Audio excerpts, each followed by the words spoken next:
Abra sua Bíblia comigo em Filipenses, no capítulo 2. Acho que esse é o texto que eu mais preguei na minha vida. Foi Filipenses 2.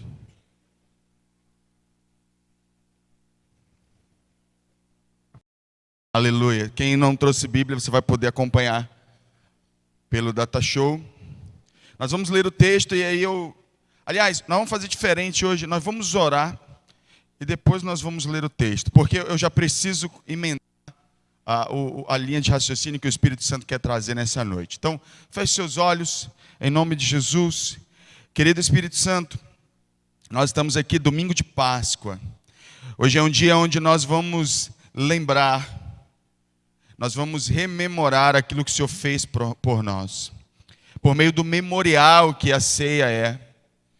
Então que essa noite seja uma noite onde o Senhor fale os nossos corações, quebrante os nossos corações, em nome de Jesus. Querido Espírito Santo de Deus, que essa seja uma noite de edificação, transformação, quebrantamento, que o Senhor possa se mover no nosso meio com liberdade, em nome de Jesus. Amém e amém. Cadê o rapaz do teclado aqui? Eu preciso de... Cadê o Anderson? Cadê o Anderson? O Anderson, o Eric, alguém aqui, para tocar o teclado mesmo, senão não vou funcionar. Cadê os irmãos? Chama ele lá, por favor. Está aqui o Valdeir. Vocês não podem me deixar sem teclado, queridos. Eu só funciono à base de música. Vocês não podem. Glória a Jesus. Muito obrigado, que Deus lhe abençoe cada vez mais, porque abençoado você já é. Vamos lá para a palavra de Deus agora. Filipenses capítulo 2, e aí antes de eu falar do texto propriamente dito, para quem está nos visitando, nós passamos um mês, para ser bem exato, 1 mês e 2 semanas pregando sobre um tema específico, que o tema é ego transformado. A gente passou essa semana, esses meses, esse período, meditando sobre orgulho. E hoje a gente vai encerrar essa série, é o fechamento dessa série, com a mensagem de hoje, que é o triunfo da humildade. Nós vamos ver como o sacrifício de Jesus é o triunfo da humildade. Para isso, eu quero que vocês entendam comigo a dinâmica de hoje.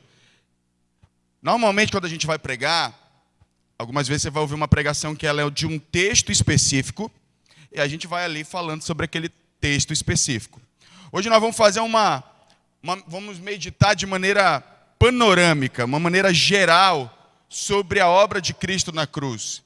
Então eu peço que você fique bem atento, porque o Espírito Santo vai falar ao seu coração. E eu decidi começar por Filipenses. Eu estava orando, disse: Senhor, por onde eu começo? Começar pelo fim.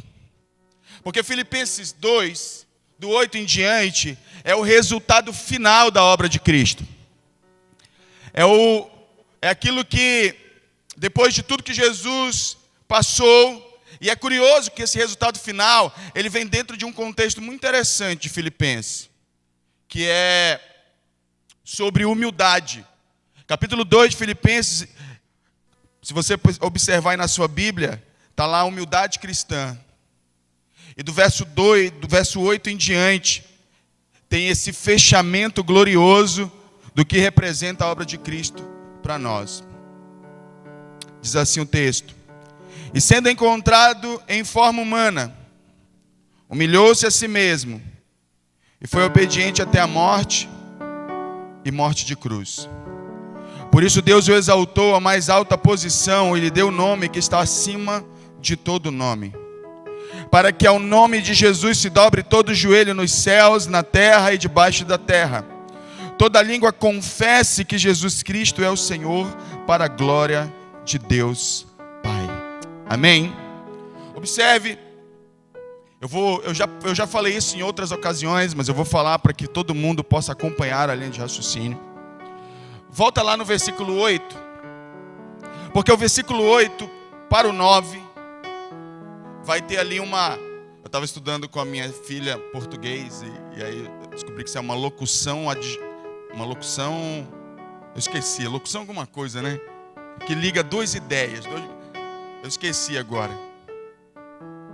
Mas o versículo 8 diz assim, ó, e sendo encontrado em forma humana, humilhou-se a si mesmo e foi obediente até a morte de cruz. Isso aqui foi o que ele fez. Aqui nós temos a ação de Cristo. Qual o resultado? Lembre, hoje o título da nossa mensagem é o triunfo da humildade. O versículo 9 então vai começar com essa pequena locução, essa conjunção. Por isso liga duas ideias, a anterior à próxima. Por isso, porque ele foi obediente até a morte, nós vamos entender isso. Deus o exaltou à mais alta posição e lhe deu o nome que está acima de todo nome, versículo 10. Para que ao nome de Jesus se dobre todo o joelho nos céus e na terra e debaixo da terra. Por último, e toda língua confesse que Jesus Cristo é Senhor para a glória de Deus Pai. Observe que o que possibilitou Jesus a receber essa autoridade sendo Deus foi a humildade e a obediência até o final. Foi o fato dele ter se humilhado.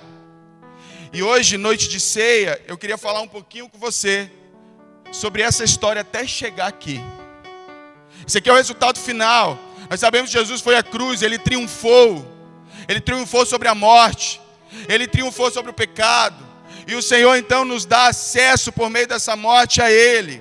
Agora, qual é o caminho que nós precisamos tomar, que Jesus tomou e que nós precisamos igualmente tomar, para que nós também triunfemos? Essa é a meditação dessa noite. E aí, eu queria que você raciocinasse comigo da seguinte maneira. A gente tem a mensagem central do Evangelho, mas nós vamos perceber que humildade e orgulho estão como pano de fundo de toda essa história. Por um lado, nós temos homens que estão longe de Deus, fora da vontade de Deus. Muitas vezes o próprio diabo motivando o orgulho do homem nesse plano. Por outro lado, nós temos o próprio Filho de Deus vindo em humildade para estabelecer o plano da redenção e nos salvar, e me salvar e salvar você. E tudo isso começa, esse plano efetivamente, obviamente existem elementos e aspectos que são anteriores à encarnação de Jesus, mas eu quero começar da encarnação de Jesus. Jesus, ele se torna homem. Coloca João capítulo 1. Ele decide encarnar e se tornar homem como eu e você. No princípio, aquele que é a palavra, ele estava com Deus e era Deus. Esse primeiro versículo deixa claro qual é o lugar de Jesus. Ele era Deus. Versículo 2. Ele estava com Deus no princípio. Versículo 3. Todas as coisas foram feitas por intermédio dele. Sem ele, nada do que existe teria sido feito. Versículo 4. Nele estava a vida e esta era a luz dos homens. Verso 5. A luz brilha nas trevas e as trevas não a derrotam. Verso 6. Surgiu um homem enviado por Deus chamado João, e a partir desse momento já vai falar de João Batista. O fato é que Jesus era Deus e ele decide então assumir a forma humana. Original, a palavra tabernaculou. Ele assumiu um tabernáculo terreno, um corpo. E a pergunta que a gente deve fazer para nós é: por que Deus teve que se fazer homem? Por que Deus teve que vir e Ele mesmo interferir na história da humanidade? Porque é o entendimento desse processo que nos faz entender por que Ele andar em humildade o levou ao triunfo. Porque sem humildade não tem obediência. E tudo começa lá no Gênesis, quando Adão e Eva, influenciados pela serpente, que é a figura de Satanás, que é a própria manifestação de orgulho, engana Eva, engana Adão, e eles pecam contra Deus. Deus havia feito o jardim perfeito para eles, tinha deixado todas as árvores para eles se alimentarem, mas o diabo chega lá muito astuto, começa então a semear alguma dúvida no coração de Eva e de Adão, que caem nesse momento e pecam. E ao pecarem, eles se afastam da presença de Deus, entra a morte no mundo. E para a gente entender, Paulo começou a explicar isso em Romanos 5,17, eu vou coloca na tela, porque Paulo começou a explicar para os romanos por que Jesus precisou se tornar homem. Porque ele disse: pela transgressão de um só a morte reinou por meio dele, muito mais aqueles que recebem de Deus a imensa provisão da graça e da dádiva da justiça reinarão em vida por meio de um único homem. Quem é aquele homem, se pela transgressão de um homem reinou a morte? Que homem é esse, pelo qual reinou a morte? Diga comigo: Adão. Adão foi este homem pelo qual a morte entrou. Adão, e aí a maioria das pessoas acham que viver muito, porque Adão ainda chegou a viver 700 anos. Mas viver 700 anos em contraste com a eternidade é nada. Adão, então, ele introduz a morte por causa da desobediência, a morte entra no mundo. E agora Deus precisa que um homem, já que foi um homem que pecou, um outro homem precisa fazer o caminho inverso.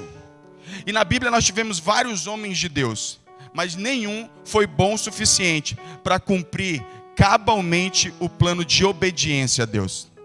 Então Deus, ao olhar homens como Davi, Moisés, que foram homens de Deus, e nós não questionamos isso, mas eles não foram perfeitos em obediência. Todos eles pecaram. Ao olhar isso, Deus então decide intervir na história. Ele entra na história para que ele possa fazer o caminho oposto que Adão fez. Adão desobedeceu. Cristo vem como homem. Ele vem e passa a viver a vida que era para nós, para mim e para você levar.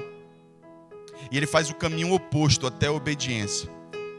Por isso que a morte de Cristo, ela tem o poder de nos redimir e de nos salvar. Porque um homem perfeito, ele veio e restaurou o plano original de Deus de obediência. E em Cristo nós temos uma nova oportunidade. Uma vez que Cristo vem e ele intervém na história, a partir desse momento que ele nasce, todas as pessoas que estão ao redor dele, que não creem nele, são motivados pelo orgulho para tentar privá-lo de conquistar o triunfo, a glória que a cruz havia sido preparada, aquilo que Deus havia preparado, que Deus Pai havia preparado. Quando a gente olha para as Escrituras, e aqui nesse momento eu quero que você comece a entender uma coisa: se a gente não está andando em humildade, nós estamos andando em orgulho. Quando Jesus vem, então, ele começa a lidar com religiosos. Ele vem num tempo onde havia uma religião, o judaísmo, estabelecida muito forte. E esses homens todos, motivados pelo orgulho, combateram com Jesus, tentaram impedir Jesus, mataram Jesus por orgulho, mataram Jesus pela defesa ferrenha de uma religião, de um ponto de vista. Você vai perceber na história de Jesus que durante todo o seu ministério terreno, os homens, os judeus, os religiosos, eles estavam tentando defender o seu ponto de vista, a sua religião, a sua autoridade. Lucas capítulo 20, versículo 1, Jesus está começando a operar milagres, e aí vem um religioso e pergunta assim: com que autoridade você faz isso? Você percebe que nas entrelinhas desse questionamento tem o quê? Um espírito de orgulho atuando. E esse espírito, ele é fomentado pelo diabo. E só tinha uma maneira de Jesus Cristo estabelecer a glória dele, a nossa salvação, e triunfar na cruz. Ele precisava se humilhar. A humildade de Cristo foi a nossa salvação, irmãos. O fato de Jesus ter descido, abandonado a sua glória, tocado a terra para intervir na história, para que pudesse nos prover salvação, envolve o fato de que Jesus aqui, ele teve que negar que ser igual a Deus era algo que ele devia pegar, isso é o que está escrito em Filipenses 2. Agora, se esse Cristo, Filho de Deus, que é Deus, que tabernaculou, que veio à terra, ele não se humilha, o plano estaria abortado. E a partir daqui eu quero começar a trazer algumas reflexões práticas para nós. A primeira delas é a seguinte: se a morte na cruz de Jesus significa o triunfo da humildade, quando nós não aceitamos isso, significa o império do orgulho no nosso coração. Significa o homem ainda no controle da sua vida, fazendo o que lhe agrada, como lhe apraz, do jeito que lhe apraz, porque Ele quer continuar no controle da sua vida. Mas nós temos um Deus que pisou a terra e Ele renunciou e abriu de mão completamente do seu status, do seu poder. Ele não tem como renunciar à sua divindade, mas um homem, 100% Deus e 100% humano, nasceu para em humildade assumir o nosso lugar. Se um homem pecou, um homem precisava redimir. Agora, não poderia ser qualquer homem. Tinha que ser um homem que fosse capaz de se humilhar até o ponto final. O retorno à obediência. Foi o que Cristo fez na cruz. Como hoje nós estamos em uma noite de ceia, é uma noite de nós lembrarmos, é noite de Páscoa. Jesus Cristo, dentro da cultura judaica, Ele foi crucificado sexta-feira, 3 horas da tarde. Ele ressuscita no domingo, às mais ou menos 5 horas da manhã. E aí, os judeus que orgulhosamente defendendo seus pontos de vista, a sua religião, tentaram mataram Jesus, entregaram Jesus à crucificação, achavam ter vencido. Mas Jesus ao terceiro dia ele ressuscita. E ele ressuscita porque ele andou em obediência plena ao Pai. A aplicação que nós precisamos fazer da nossa vida nesse sentido é: até quando nós ainda assumiremos o controle da nossa vida e viveremos de acordo com aquilo que o nosso orgulho diz que nós devemos viver? Até quando diremos para nós mesmos que nós temos direitos, que nós não vamos nos privar de nada do que essa vida tem a nos oferecer? Porque nem tudo que essa vida tem a nos oferecer é benéfico, é bom. Nós precisamos entender que Jesus Cristo, Ele veio para que nós tivéssemos vida, Ele rasga o véu. Agora, se Ele, o Filho de Deus, andou em humildade, quem somos nós para reclamarmos direitos? Queridos, sabe o que a Bíblia diz? Que todos pecaram e destituídos estão da glória de Deus. Todo mundo aqui. A mesma Bíblia diz que o salário do pecado é a morte. O que nós merecíamos então? O que nós merecíamos? Todos nós aqui nesse lugar merecemos estar mortos pelos nossos pecados. Mas alguém em humildade decide se humilhar e decide resolver o problema que nenhum homem foi capaz de resolver. Ele decide dizer: eu vou entrar na história. Deus então entra no tempo, entra na história, e Ele começa a desfazer aquilo que Adão inicialmente tinha feito. Inclusive a Bíblia chama ele de o último Adão. Porque o Senhor Deus, Ele vem, Ele assume o seu lugar, assume o nosso lugar, o meu lugar, o seu lugar, lá naquela cruz, e Ele morre por nós, em humildade. O que nós precisamos entender é que a partir desse momento que Jesus morre, ao terceiro dia Ele ressuscita. Só que qual é o problema dessa geração? Muitas vezes nós estamos aqui, irmãos, a gente ainda serve um Deus que está na cruz. Porque o Deus que está na cruz é aquele Deus histórico, que Ele não tem poder de interferir na minha e na sua vida. Só que talvez a boa nova e a boa notícia que a gente precisa trazer aqui nessa noite é que nós não servimos um Deus crucificado, não mais. Nós servimos a um Deus que ressuscitou e está vivo agora, neste exato momento. Esse Deus que está vivo, em algum momento da história Ele vai retornar, e em um corpo glorificado. E Ele vai vir agora, não mais. A gente percebe o ministério de Jesus, muitos atos de humildade. Quando Ele entra, um domingo antes dele ser crucificado, Ele entra montado em um jumentinho. Os reis daquela época, quando chegavam nas cidades, eles eram recebidos com pompa, com festa, montados em cavalos, com exércitos atrás de si. Jesus não entra assim, Ele entra montado no jumentinho, de acordo com como havia profetizado o profeta. E Ele entra lá humildemente. As pessoas que estão lá acompanhando Ele, também humildes, vão tirando suas túnicas velhas e rasgadas e vão colocando no chão para que o Rei da Glória humildemente entre em Jerusalém. Só que na segunda vinda, agora Ele vem montado em um cavalo para julgar as nações, e cada nação terá que se apresentar diante de Deus, e terá que prestar conta das suas obras, terá que prestar conta dos seus ídolos, terá que se dobrar diante do Senhor, porque a Ele foi dado o nome que está sobre todo nome. Agora, o que acontece? Onde a gente entra nesse processo todo, é que nós temos o véu do templo se rasgou, que é um indicativo de um acesso que nós temos a Cristo, e nós ainda servimos a um Deus crucificado. Nós vivemos como se Jesus ainda estivesse morto naquela cruz. Muitas vezes olhando e com um olhar de coitadinho para Jesus, quando na verdade ele já triunfou em glória e foi dada a ele toda a autoridade, por consequência também a nós. Nós precisamos então tomar uma postura diferente. Ao invés de servir o Deus crucificado da sexta, nós precisamos celebrar o Deus ressurreto do domingo. Por que isso é importante e onde é que isso entra no contexto de humildade? Quando eu escolho servir um Deus que Ele não fala na minha vida, que Ele não determina nada na minha vida, irmãos, eu na verdade estou orgulhosamente criando, simplesmente idealizando um Deus para que eu me sinta confortável comigo mesmo. A gente, lá em 2 Timóteo capítulo 3, fala que os últimos dias seriam tempos terríveis, pois os homens seriam amantes de si mesmos, desobedientes aos pais, ingratos. Você percebe que pessoas orgulhosas criam tempos ruins.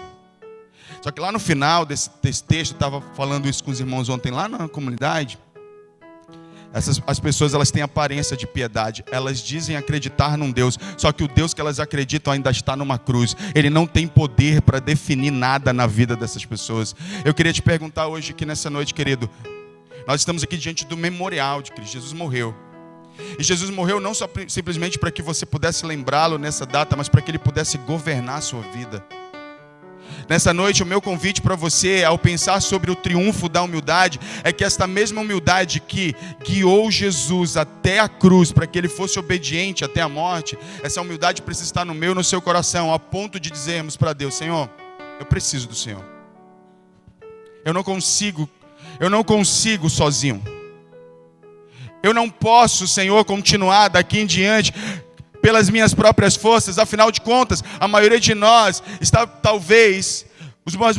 Eu gostaria de promover uma reflexão. A maioria dos problemas que nós vivemos e das dores que enfrentamos na vida, elas foram causadas justamente por nosso orgulho, pela arrogância do nosso coração e pela necessidade e desejo de independência de Deus que foi semeado por Satanás desde o Éden.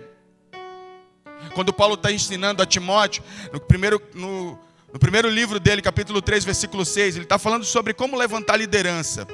Ele diz que um líder ele não pode ser neófito para que não se ensorbebeça, não fique soberbo e caia na condenação do diabo, no mesmo erro do diabo. Nós muitas vezes estamos caindo no mesmo erro do diabo, de fazer nossas próprias escolhas, de querer tomar o lugar que pertence a Deus na nossa vida, o lugar de decidir as coisas, de nos guiar, de nos conduzir ao centro da sua vontade. Então nós precisamos desistir disso. Hoje é uma noite que a gente precisa pensar sobre Jesus e pensar sobre o controle ou não que Ele exerce em nossas vidas. E nós precisamos abrir o nosso coração para que humildemente nós o recebamos em nosso coração e Ele possa reinar na nossa vida. Coloque Hebreus capítulo 6, versículos 6 ao 8. Caso contrário, homens orgulhosos levaram Jesus à cruz. Religiosos, pessoas que estavam tentando defender o seu ponto de vista, sua religião, suas vontades, sua posição, eles orgulhosamente olharam para Jesus como inimigo, e então levaram Jesus à cruz. Eu quero dizer que muitas vezes nós estamos fazendo a mesma coisa. Até porque quando a gente continua vivendo uma vida de pecado, a gente continua crucificando Jesus de acordo com a palavra de Deus. E aqui diz, mas coloca o versículo anterior. Vou um pouquinho antes. Ora, para aqueles que uma vez foram iluminados, provaram do dom celestial, tornaram-se participantes do Espírito Santo. Nós estamos falando de gente de crente, irmão. Crente. Continua. Pode passar. Mas caíram, é impossível que sejam reconduzidos ao arrependimento, pois para si mesmos estão crucificando de novo o Filho de Deus, sujeitando a desonra pública. Quando nós decidimos orgulhosamente tomar o controle da nossa vida, é o que fazemos com Cristo, embora professemos com os nossos lábios que nós cremos nele. Ou Jesus é tudo, ou ele é nada. E essa é a grande verdade do Evangelho, porque se a gente reduz, se a gente rebaixa Jesus para qualquer outra posição na nossa vida, ele é nada. E com ele, a gente precisa fazer uma escolha, ou ele é tudo, ou ele é nada na nossa vida. Se ele for tudo na nossa vida, ele se encarrega também por tudo da nossa vida. Mas se ele é nada, querido, não tem meio termo, não tem como nós relegarmos Jesus a uma posição inferior da nossa vida, pois foi isso que fez o povo de Babel.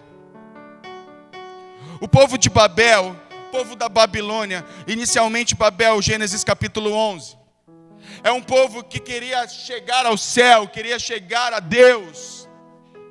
Só que perceba que não é que eles tenham tirado Deus da vida deles, mas eles relegaram a Deus a uma segunda posição. Ele queria que os nomes deles, suas vontades, seus desejos estivessem em proeminência, no lugar de evidência. Mas aqueles que nasceram de novo e realmente querem entregar a sua vida a Jesus, eles vão entregar seus desejos, suas vontades e vão colocar Jesus no lugar que lhe é de direito, o controle da nossa vida, o controle da nossa vida. Jesus Cristo ressuscitou ao terceiro dia, venceu a morte, subiu aos céus. Ele vai voltar para buscar a sua igreja, para ser relegado a uma posição inferior na nossa vida. Depois de tanta glória, você acha que ele é justo colocá-lo dentro de num lugar onde ele não tem controle, governo das nossas vidas? Não, não é. E por fim, eu quero que você pense. Coloca Provérbios 22:4 na tela.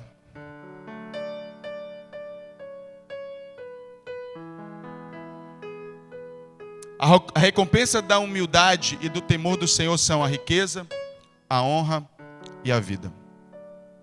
Nós vemos a recompensa da humildade sendo manifesta na vida de Jesus. Nós passamos mais de um mês falando sobre orgulho, contra orgulho e nos ensinando, obviamente, o caminho oposto, que é o caminho da humildade. É quando você está lutando demais pelos seus direitos, ao invés de abrir mão deles, é que você perde. Porque todo aquele que quer salvar a sua vida, perdê-la-á. Mas todo aquele que perder a sua vida, salvará. Foi o que Jesus disse. Foi o que Jesus falou. Nós precisamos entender que tudo que Jesus abriu mão por conta da obediência, o fato dele ter se humilhado e ter se submetido completamente à vontade de Deus, fez com que ele abrisse mão de muitas coisas que era direito dele. Mas isso não significa que ele ficou sem isso para sempre. Ele recebeu de volta agora em muito mais autoridade. A mesma coisa vai acontecer com a sua vida a partir do momento que você realmente deixar Jesus tomar o controle da sua vida.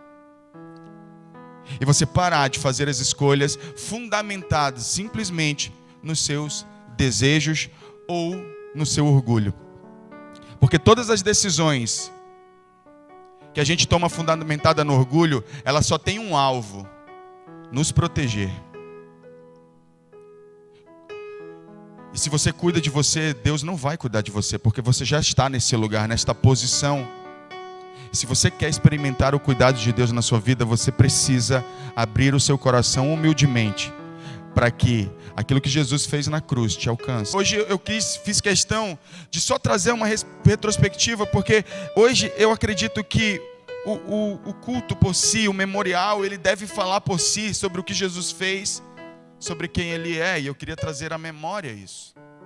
Eu queria lembrar você que alguém morreu por você, que alguém se humilhou por você, e você muitas vezes, eu e você, nós estamos lutando para preservar os nossos direitos e brigando com as pessoas de maneira orgulhosa, quando alguém triunfou por meio da humildade. Nós, como igreja, devemos trilhar o caminho do nosso Senhor. Nós devemos triunfar por meio da humildade. É a humildade que nos concederá. Coloca de novo lá o texto de Provérbios 22:4. O que a gente está buscando não está no orgulho. O que você tem buscado não está em você com aquela ideia de que se eu não fizer por mim, ninguém fará. Eu tenho que cuidar de mim mesmo. Não, eu tenho que lutar pelas coisas. Não, você precisa humildemente colocar a sua vida diante do Senhor, porque riqueza, honra e vida estão na humildade. estão na humilhação, estão no fato de você admitir nessa noite: eu preciso de alguém melhor do que eu para cuidar da minha vida, porque eu não tenho sido tão competente nesse papel. Você sabe o que é um cristão? Um cristão é alguém que admitiu que não é competente o suficiente para cuidar de sua vida e que precisa de um Salvador.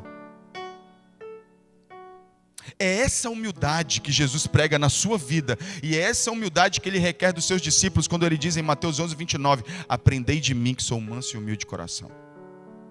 Todo triunfo que a gente busca e que muitas vezes parece nunca chegar na nossa vida, não vem porque ainda estamos nos movendo de maneira orgulhosa. A cruz de Cristo, eu quero reforçar essa ideia com você. A cruz, eu queria que você fechasse seus olhos rapidinho e que você visualizasse Jesus na cruz, morrendo. Tem como colocar essa imagem aí? Fique de olhos fechados enquanto os meninos vão preparar essa imagem de Jesus na cruz. Enquanto você medita sobre essa imagem, eu quero que você pense o seguinte: esse lugar de redenção em que Jesus esteve na cruz, ele jamais seria possível se ele humildemente não se submete à vontade de Deus para obedecer plenamente a tudo que Deus requeria. Adão falhou em fazer isso, Moisés falhou em fazer isso, Davi falhou em fazer isso, e vários outros homens da Bíblia falharam no processo de se humilhar e obedecer a Deus.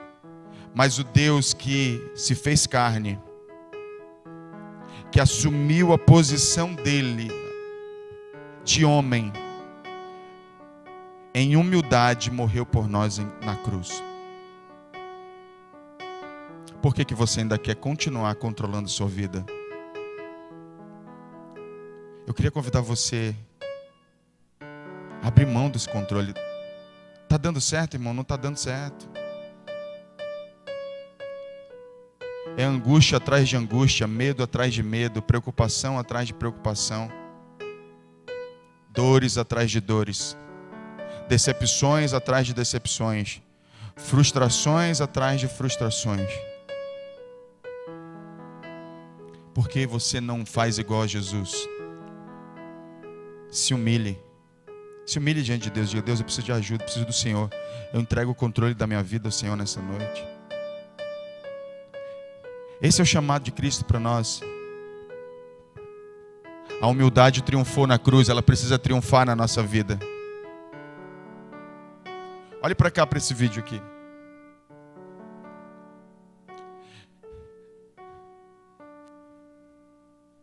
Nesse momento da história, coloca do começo.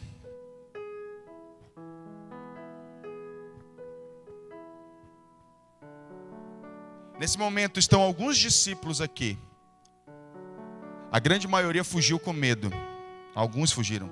Ficou Maria, Salomé, Tiago. Alguns ficaram aqui. Pessoas comuns, pessoas simples. Se a gente for pensar em Maria, que está acompanhando esse processo até o final, ela não tem proeminência na Bíblia. Os grandes apóstolos não estavam aqui. Pessoas simples decidiram seguir esse caminho de humilhação, de crucificação. Inclusive Maria recebeu a honra de ser a primeira a ver o Cristo ressurreto. Isso fala alguma coisa aos nossos corações, porque a humildade ela sempre será recompensada. E ele estava lá. Isso aqui é a vitória de alguém que viveu uma vida de humildade. Aí você pensa, e aí eu quero que você faça a conexão desse vídeo com o que eu li em Filipenses 2. Por isso, Deus deu a ele um nome acima de todo nome, que pode salvar, que pode curar, que pode transformar realidades, pode transformar sua vida, sua família, seus filhos, seu casamento, sua vida financeira, seja lá o que for, porque ele tem autoridade, porque ele andou humildemente. Agora, isso requer que você reconheça isso também em humildade. Você sabe por que os homens resistem à vontade de Deus? Pelos mesmos motivos que os religiosos da época de Jesus resistiram, porque eles queriam ter o controle. Um cristão de verdade é alguém que desistiu de ter o controle da sua vida. desistiu de querer fazer as coisas do seu jeito e agora decidem olhar para Jesus na cruz e decidem dizer: o Senhor vai controlar minha vida. Ao terceiro dia ele ressurgiu em autoridade. E ele está aqui. Sabe qual é a boa notícia? Nós não servimos a um Deus crucificado que continua na cruz na sexta. No domingo ele ressuscita em glória. E ele está vivo, ele está aqui nesse lugar para transformar a sua vida, para mudar a sua história, desde que você abra o seu coração, desde que você se renda a Ele. E hoje, de maneira muito simples, eu quero convidar você a ficar de pé.